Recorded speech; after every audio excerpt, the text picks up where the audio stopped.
Joining me now, Congressman from Florida's 1st District, Representative Matt Gaetz. Congressman, thanks for coming on the show. Good to be back on, Liz. All right, Congressman, we just showed a brief clip of you on the floor of the House of Representatives talking about your new bill that you introduced. And I want to ask you, you introduced this bill to deny pro sports teams their tax-exempt status. Why? Well, it's just ludicrous that the NFL league office gets tax breaks and special exemptions and loopholes that aren't available to regular businesses on Main Street in my district. Now we've got an NFL that's embracing unpatriotic behavior, at the same time not allowing players to have expression when it comes to support for breast cancer awareness or other patriotic activities going on in this country. And I see no reason why in a tax code that is 70,000 pages full of special interest carve-outs and loopholes that we would maintain a loophole for the NFL league office or frankly any other professional sports league. 70% of the money that goes into stadiums around this country paid for by taxpayers, and I think that's probably a sweetener enough. I think that the NFL, the league office, they can do fine on their own without a special benefit in the tax code. Right. I mean, would you consider this? It sounds to me like it's crony capitalism. These subsidies from our paychecks all across the country are going to the NFL, yet, our family, our friends in our neighborhoods, people, small business owners don't get that. That sounds like picking and choosing who's a winner and who's not.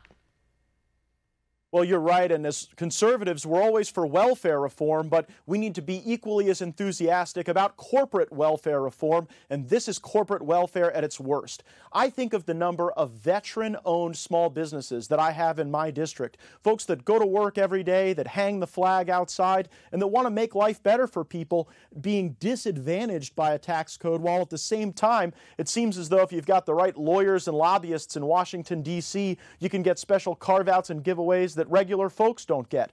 Here's what we need. We need President Trump and other conservatives, people who love this country and who are equally as frustrated about the NFL's embracing of unpatriotic behavior, to stand up and call for this change in the revisions to the tax code that the Congress will be undertaking in the coming weeks. If the work we're going to be doing is on leveling the playing field in the tax code, a reasonable place to start would be abolishing the special exemptions and giveaways that the NFL and other professional sports leagues currently enjoy. Right, and just to remind our viewers here, the NFL does have, like you said, a special carve-out. They are designated or considered a nonprofit trade organization. That's not a normal thing. That was created specifically for them, which is why I accuse them of being on the receiving end of crony capitalism. But Congressman, let me ask you about something you said on the floor of the House. You talked about freedom of speech, and that is the main argument that's coming from the left, defending these players who knelt during our national anthem, who turned their backs on our flag, who disrespected our flags.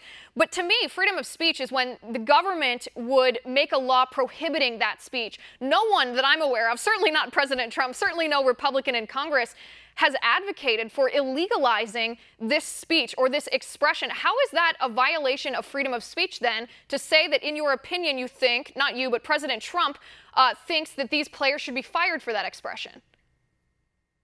Well, you've nailed it, Liz.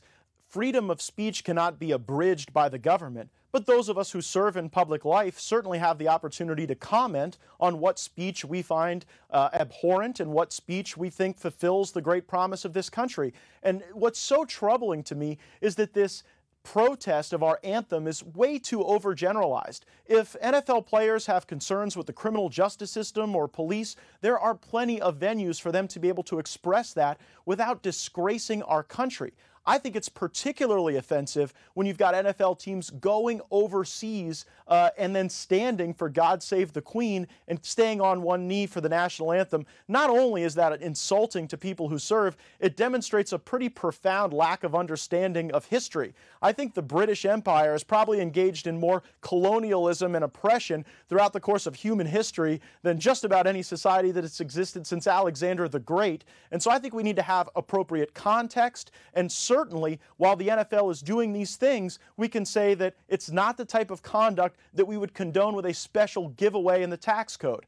There are all kinds of places in the tax code where we say that veteran-owned businesses, minority-owned businesses, female-owned businesses get a little extra edge in certain spaces. We shouldn't give that extra edge to multi-billion-dollar sports leagues that have plenty of revenue but simply want to give away to facilitate their behavior, especially when that behavior is so offensive to so many Americans. Right, and you're exactly right. And I said this before earlier in the week. If the NFL cared about free expression, they wouldn't just be defending these players right now. They would have stood up for the players who wanted to honor the victims of 9/11 on their cleats, the player who wanted to wear purple cleats to bring awareness to domestic violence since his mother was killed by domestic violence, the players who wanted to honor the Dallas cops who were murdered with decals on their helmet. But the NFL told them each time, no, no, no, you're not allowed to do that. And if you do, you will be fined. Congressman, let me ask you one last question. So when you spoke about this on the floor of the House, you followed Congresswoman Sheila Jackson Lee, who had actually knelt on the floor of the House. How do you respond to that?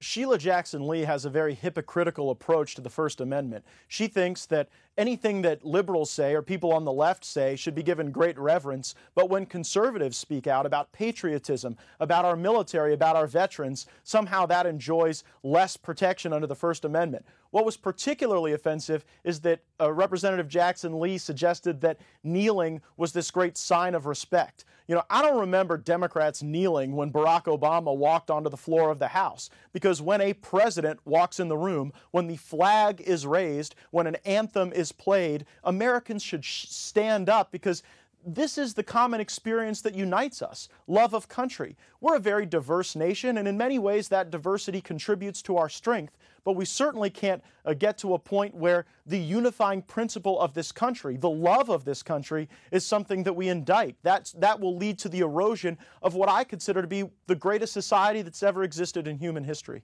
Right, and our flag and our national anthem, those are the symbols. Those are the symbols of unity that really do unite every single one of us, regardless of any other diverse characteristic. Congressman Gaetz, thanks for coming on the show. I appreciate it, sir. Thanks, Liz.